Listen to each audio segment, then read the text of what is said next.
আরে আমরা যেন মহারাজের কাছে ফেল না, কিছু একটা করতেই হবে। আমার মাথাটা গরম হয়ে যাচ্ছে। গোপালের মতন রাজসভার ময়লাকে যতক্ষণ না ফেলা যাচ্ছে ততক্ষণ আমার মাথা জ্বলন্ত কয়লা হয়েই জ্বলবে। পণ্ডিত মশাইয়ের মাথায় একটা বুদ্ধি আছে মন্ত্রী মশাই। আপনি যদি সেই অনুযায়ী উঁচির কাজ করেন তাহলে বেটা গোপালের কপালে দুর্গতির সীমা থাকবে না। এই কি বুদ্ধি, কি বুদ্ধি? আপনি বরং এই ব্যাপারে পণ্ডিত মশাইয়ের সাথে একবার আলোচনা করে নিন। আমি চলি, কেমন? আমি চলি। হ্যাঁ হ্যাঁ, এসো এসো এসো এসো।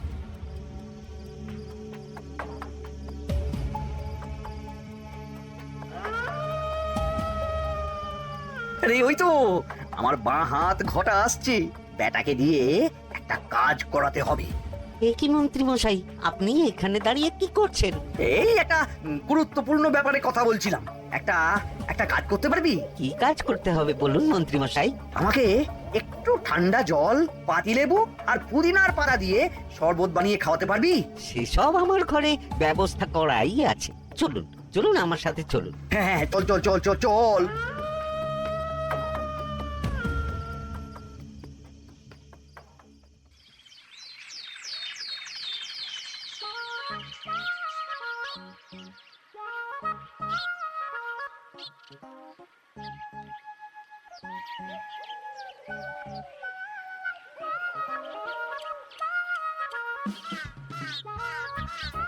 কি ব্যাপার পণ্ডিত, এত গুম মেরে আছো কেন? সকাল সকাল গিন্নি খুব বকেছেন মনে হচ্ছে। গিন্নির বাক্য সুধায় কান ভরে গেছে, আর কিছুই কানে ঢুকছে না। আরে দাঁড়াও দাঁড়াও পণ্ডিত, দাঁড়াও জ্যোতিষী। পণ্ডিত তো আমার কথা শুনতেই পেল না মনে হচ্ছে। তুমি তো দূর থেকে বলেছো, আমি তো বলেছি পাশ থেকে, তাতেও শুনতে পাইনি। কানের পোকা হলো নাকি? কি গো পণ্ডিত, ব্যাপার কি? কেমন বুঝছো? এ তো ভয়ানক কর্ণকোষ্ঠবদ্ধতার লক্ষণ। তুমি কচু বুঝেছো? আমার হয়েছে কর্ণগোপাল, তোমাদেরও হতো, কিন্তু তোমাদের দোকান কাটা বলে হয়নি। তুমি আমাদের অপমান করছো। তোমাদের অপমান বোধ থাকলে কোনো শব্দই কানে ঢুকতো না, শুধু একটাই শব্দ কানে বাজতো, গোপাল গোপাল গোপাল। এবারে রাজসভায় কিভাবে হেনস্থা হতে হলো মনে নেই? মহারাজ, একটা ভিক্ষা আছে। ভিক্ষার জন্য কৃষ্ণনগরের রাস্তাই সবচেয়ে উপযুক্ত জায়গা গোপাল, তুমি বরং সেখানেই যাও। মন্ত্রী মন্ত্রী মশাই ঠিকই বলেছেন মহারাজ। যে যার নিজের জায়গা থেকে কথা বলে। কুকুর বলে ভৌ ভৌ, বেড়াল বলে মিউ মিউ, কাক বলে কা কা। মন্ত্রীর ভিক্ষার জায়গা কৃষ্ণনগরের রাস্তা, আর গোপালের ভিক্ষার জায়গা মহারাজ কৃষ্ণচন্দ্রের দুয়ার। বলো কি ভিক্ষা? বাড়িতে পুজো আছে মহারাজ, খরচা অনেক, কিছু ঋণ আবশ্যক। যদি 100 মোহর। ঋণ তোমাকে আমি দিতে পারবো না গোপাল। পুজো উপলক্ষে তোমাকে আমি 100 মোহর দিলাম। মহারাজ, আমিও ঠিক এই কথাটাই বলতে যাচ্ছিলাম। আমরাও তাহলে বাড়িতে পুজো করব। পুজোর জন্য আমাদের অনেক খরচ, তাই যদি... অবশ্যই অবশ্যই, কত ঋণের প্রয়োজন খাজাঞ্চির কাছ থেকে নিয়ে নিও, সুদটা আমি মাফ করে দিলাম। মহারাজ, গোপালকে দান আর আমাদের ঋণ? হ্যাঁ, কারণ তোমরা নিজেরা খাবে, কিন্তু গোপাল অন্যদের খাওয়াবে। গোপালের মতো মানুষের সঙ্গে থাকাই হলো রাজধর্ম। কিন্তু তাছাড়াও তোমরা হলে 80 যাই বেতন পাই দলের লোক। গত 1 বছরে তোমার কোন মন্ত্রণা দেশের কাজে এসেছে? পণ্ডিত কোনো নতুন তত্ত্ব শুনিয়েছে? জ্যোতিষী কোনো অমোঘ ভবিষ্যৎবাণী করেছে? আর বৈদ্য 3 বছর ধরে আমার হাঁটুর ব্যথা সারাতে পারেনি। কিন্তু গোপাল, গোপালের ভাঁড়ে হাস্যরসের কখনো অভাব হয়নি। মনে আছে? আছে। কিন্তু করার তো কিছু নেই। আছে। কিছু ভেবেছো নাকি পণ্ডিত? তোমাদের মনে আছে মহারাজ মোহর দেওয়ার পর গোপাল সেদিন বলেছিল, কি গোপাল, খুশি তো? মহারাজ, আপনি আমাকে 1 মুঠো ধুলো দিলেও আমি খুশি। সেই ধুলো মুঠোই আমি সোনা মুঠো করে ফেলবো। মনে নেই আবার? একটু ঝেড়ে কাশো তো দেখি পণ্ডিত, কি ভেবেছো? যা হবে দেখতেই পাবে।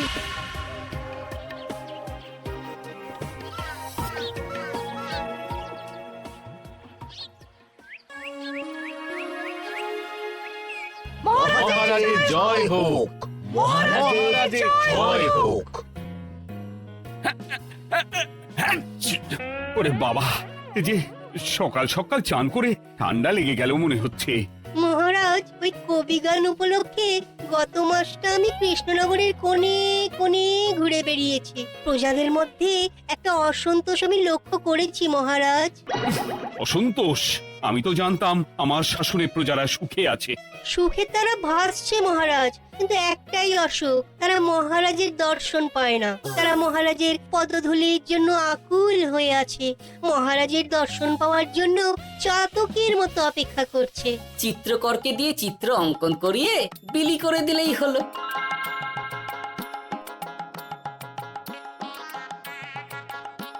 খুব ধুলো হয়েছে মহারাজ, কিন্তু এত ধুলো।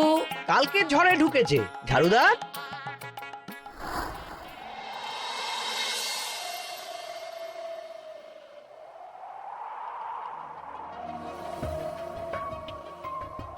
এই সুযোগ, রাজসভা ফাঁকা, এমন ঝড় যে পেয়াদারাও বাইরে নেই। কাজটা সেরে ফেল, বুঝলি? কিরে, কাজটা কর।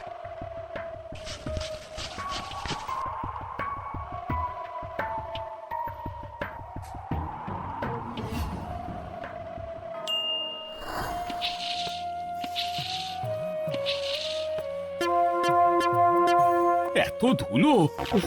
মহারাজ, কাল ঝড়টা বড় সাংঘাতিক হয়েছিল। তা বটে। আচ্ছা গোপাল, তুমি বলেছিলে মহারাজ তোমাকে এক মুঠো ধুলো দিলেও সেটা সোনা হয়ে যাবে। এখনো সেই কথাই বলছি। মন থেকে বলেছিলে না মহারাজকে তেল দেবার জন্য? তেল দেওয়ার দায়িত্বটা তো আপনি নিজের কাঁধেই নিয়ে ফেলেছেন। আমি যা বলি সত্যি বলি। আজ যদি এই 4 ঝুড়ি ধুলো মহারাজ তোমাকে উপহার দেন, তখনও একই কথা বলবে? নিশ্চয়ই। মহারাজ, গোপালকে এই 4 ঝুড়ি ধুলো দেওয়ার হুকুম হোক। কি গোপাল, আমি তোমাকে যদি এই ধুলো ঝুড়িগুলো দিই, তা থেকে সোনা আসবে নাকি? আসবে মহারাজ, মোহরের বস্তা আসবে। যদি না আসে, আপনি বলুন। তোমাকে কৃষ্ণনগর ছেড়ে চলে যেতে হবে। রাজি? আর যদি আমি পারি, তাহলে আপনাকে এই মন্ত্রীর চাকরি ছেড়ে দিতে হবে। কি রাজি? কি মন্ত্রী, রাজি? রাজি। গোপাল? রাজি মহারাজ। আচ্ছা, আর কেউ মন্ত্রীর পক্ষে বাজি ধরেছেন নাকি? হ্যাঁ, আমি আমি আমি আমি ও গোপাল এবার যে মরণ কুয়োতে ঝাঁপিয়েছে, সেখান থেকে আর উঠে আসতে পারবে না। ধুলো থেকে মোহরের বস্তা আসবে, এ হচ্ছে গোপালের উন্মাদ রোগের শুরু। দেমাক দেমাক, মহারাজের পিঠ চাপড়ানি পেয়ে পেয়ে গোপাল ভেবেছে যে ও সব কিছু করতে পারে। এবার শুধু সেই দিনকার অপেক্ষা, যেদিন গোপালকে উল্টো গাধায় চড়িয়ে কৃষ্ণনগর থেকে বার করে দেব। এতটা নিশ্চিন্ত হবেন না মন্ত্রীমশাই। গোপাল কিন্তু হালকা কথা ছুঁড়ে দেওয়ার লোক নয়। কি বলতে চাইছো পণ্ডিত? ওই 4 ঝুড়ি ধুলো থেকে মোহরের বস্তা আসবে? না, তা বলছি না। অন্য জায়গা থেকেও তো মোহরের বস্তা আসতে পারে। তার সঙ্গে ধুলো মিলিয়ে দিলেই কেল্লা ফতে। গোপালের নিশ্চয়ই কোনো পরিকল্পনা আছে। গোপালের সব পরিকল্পনার গোড়া মেরে রেখে দিয়েছি পণ্ডিত। ঘটা আছে গোপালের পিছনে, আর ঘটা আছে গোপালের বাড়ির পাহারা। লুকিয়ে কিচ্ছু করতে পারবে না। আরে ওই তো বটা আসছে। বেল্লিক, উল্লুক, তোকে আমি জল বিছুটি দেওয়াবো। গোপালকে ছেড়ে চলে এসেছিস কেন? ছেড়ে আসবো কেন মন্ত্রী মশাই? গোপালকে ওর বাড়ির সামনে ছেড়ে এসেছি। ওখানে তো ঘটা আছে। ও বড্ড ঘুরিয়েছে বেটা। কোথায় কোথায় গিয়েছিল গোপাল? 4 ঝুড়ি ধুলো নিয়ে বেটা বাড়ির উল্টো দিকে হাঁটা দিল। চললাম পিছু পিছু। যাচ্ছিল কোন দিকে? নদীর দিকে। কিন্তু গোপাল দাঁড়ালো যদুর বাড়ির সামনে। এই যদু হলো সেই লোক যে লোকজনের বাড়িঘর কেনা বেচা করে আর লোক ঠকায়। আগে রাজধানীতে থাকতো। বেটা রাজধানী থেকে এই কৃষ্ণনগরে পালিয়ে এসেছে, এখানেও লোক ঠকাচ্ছে। কিন্তু বেটা এত চালাক যে কিছুতেই ধরা যাচ্ছে না। এইরকম লোককে ধরাচ্ছে হাতে রাখা ভালো নয় কি মন্ত্রীমশাই? সে তো জানি, কিন্তু ওর ওপর মহারাজের কড়া নজর আছে। এখন ওর সঙ্গে সম্পর্ক রাখা খুব ঝুঁকি। যাই হোক, তারপর? হ্যাঁ, তারপর যদু রে। গোপাল খুড়ো, আরে তুমি এখানে কি করছো? দেখতেই তো পাচ্ছিস ধুলো। তবে যে সে ধুলো নয়, মহারাজ কৃষ্ণচন্দ্রের পদধূলি। শুনিসনি বোধ হয়, এখন কৃষ্ণনগরে সবচেয়ে বেশি চাহিদা মহারাজের পদরেণু। আচ্ছা, মহারাজের পদরেণু নিয়ে যাচ্ছ কোথায়? এই ছোট ছোট পুলিন্দায় ভরে কৃষ্ণনগরের প্রত্যন্ত জায়গায়, যেখানে প্রজারা মহারাজের সাক্ষাৎ পায় না, সেখানে বিক্রি করব। তোমার কি মাথা খারাপ? পায়ের ধুলো বিক্রি হবে? ওরে, গতবারে মাত্র 1 ঝুড়ি ধুলো 1000 মোহরে বিক্রি করেছিলাম, এবারে 4 ঝুড়ি। শোনো, তুমি আবার ঘুরে ঘুরে বিক্রি করবে কেন? তোমাকে আমি বরং 10 মোহর দিয়ে দিচ্ছি, তুমি আমাকে এগুলো দিয়ে দাও, আর বিক্রি করে যা হবে তোমাকে এই 40 ভাগ দিয়ে দেবো। ওই 10 মোহরে বদমাস যদুকে ধুলো বেচে গোপাল বাড়ির দিকে চললো। বাড়ির সামনে অব্দি পেছনে পেছনে গিয়ে তারপরে এই আপনাদের কাছে আসছি। বলিস কি রে, ধুলো বেচে 10 মোহর? ও মন্ত্রী মশাই, গোপাল তো একেবারে নাড়ি ধরে টান মেরেছে। গেল রাজসভায় এমন সুখের চাকরিটি গেল, এবার আবার রাস্তার ধারে গিয়েই বসতে হবে। এবার নবাবের দরবারে জায়গা আছে কিনা খোঁজ করি গিয়ে। ধ্যাত্তেরি, 10 মোহর আর 1 বস্তা মোহরের মাঝখানে অনেক রাস্তা, সেই রাস্তায় আমি লোক বসিয়ে রাখবো। আরে আরে, ওই তো তোমার ঘটা আসছে। এই, তুই গোপালের ঘরের পাহারা ছেড়ে এলি কেন? গোপাল নেই নেই নেই নেই নেই নেই।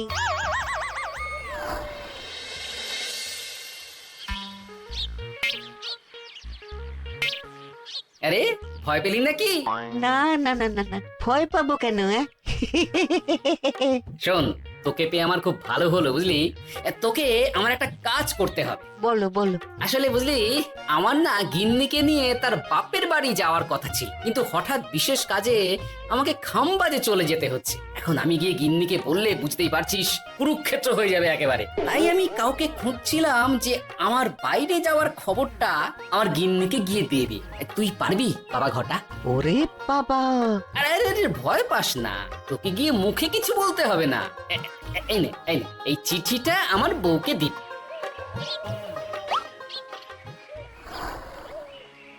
কৃষ্ণনগর ছেড়ে চুপি চুপি চলে যাচ্ছি, চালাকিটা দেখেছেন? ওসব চালাকি আমি তুড়ি মেরে উড়িয়ে দেব। কি করবেন? চারিদিকে আমি অশ্বারোহী গুপ্তচর পাঠাচ্ছি, গোপালকে কোনো চালাকি করতে দেব না।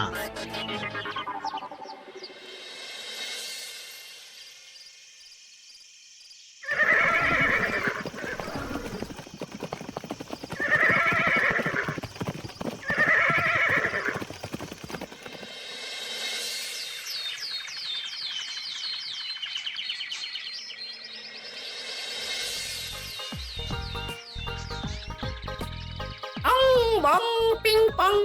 হ্যাঁ, ওরে বাপ রে, এ আবার কি বলে? মানে বুঝিতে পারিলে না? অং বং পিং পং অর্থাৎ আইসো আমার নিকট বিদেশি জাদু শরবত আছে, ইহাতে তৃষ্ণা নিবারিত হয়, শক্তি বৃদ্ধি হয়, ঘুম ভালো হয়, সম্পর্কের উন্নতি হয়, জামা কাপড় ফর্সা হয়, তু শব্দ না করে সকাল সকাল কষ্ট পরিষ্কার হয়, মূল্য মাত্র 1 মোহর। বোঝো, ওইটুকু অং বঙ্গের মধ্যে এত কিছু? ঠিক আছে, তা দাও দেখি, আপাতত টেস্টটা তো মিটু, বাকিগুলো পরে বোঝা যাবে।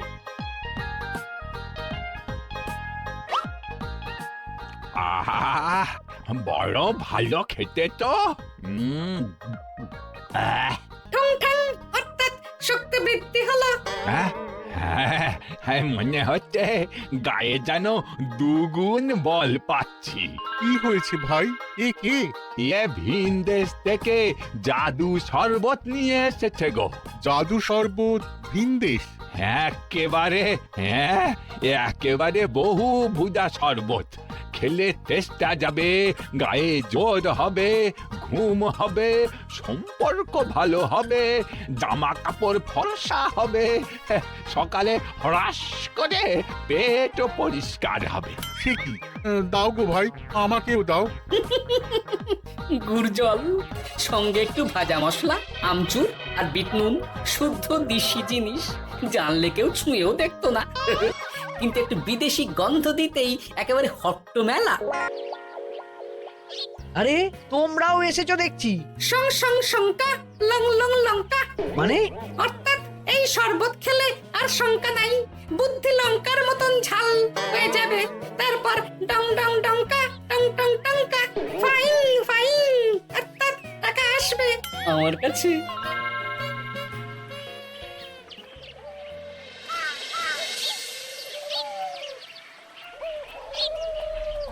ঝপ ঝপ ছপাং ভট ভট ফটাং।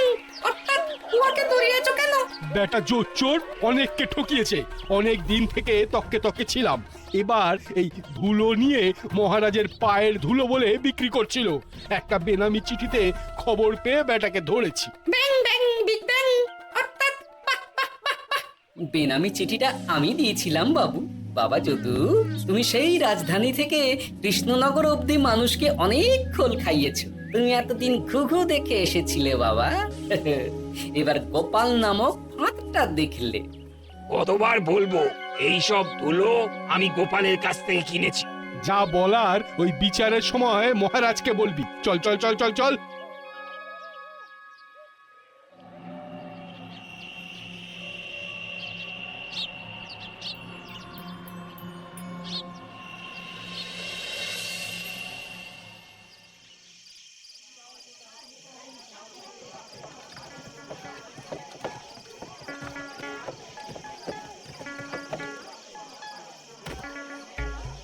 ঝন্টু মন্টু ননাং ফু।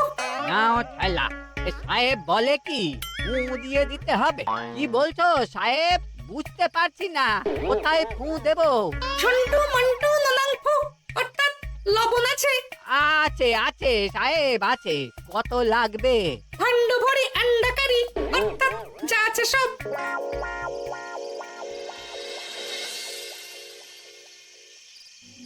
ব্যাস, মোটামুটি আশেপাশে সব দোকানের নুন এখন আমার জিম্মায়। এবার আসল মজা শুরু হবে।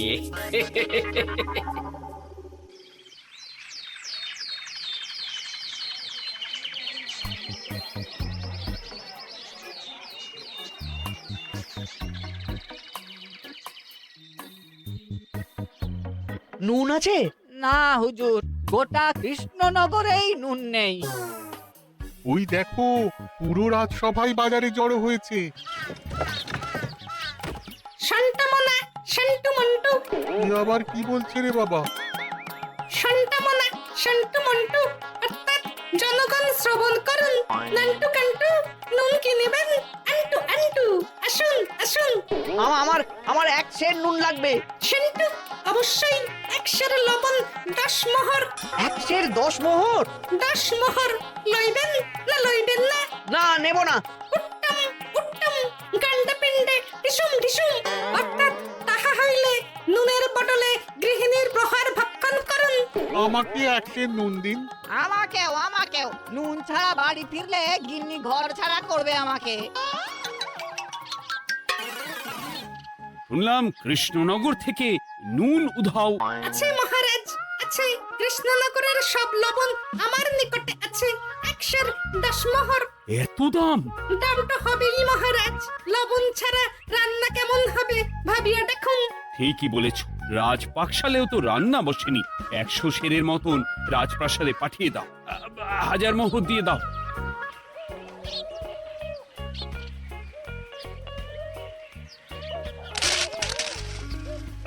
ব্যাস, 1 বস্তা মোহর হয়ে গেছে। গোপাল? হ্যাঁ মহারাজ, গোপাল, যে 4 ঝুড়ি ধুলো থেকে 1 বস্তা মোহর রোজগার করেছে। ক্যা বাত! চলো রাজসভায়, পুরো গল্পটা শুনতে হবে। সকলেই এসো তাহলে রাজসভায়। কিন্তু মহারাজ, যারা বাজি হারলো তাদের তো চাকরি গেছে, তো তারা রাজসভায় যাবে কি করে? ঠিক ঠিক ঠিক বলেছ। আর যারা বাজি হারলো তারা বাদ, বাকিরা চল। এই সেরেছে, গোপাল তো আবার বাজি মেরে দিল। ও মহারাজ, আমাদের দেখুন। ও মহারাজ, আমাদের দেখুন। ও মহারাজ।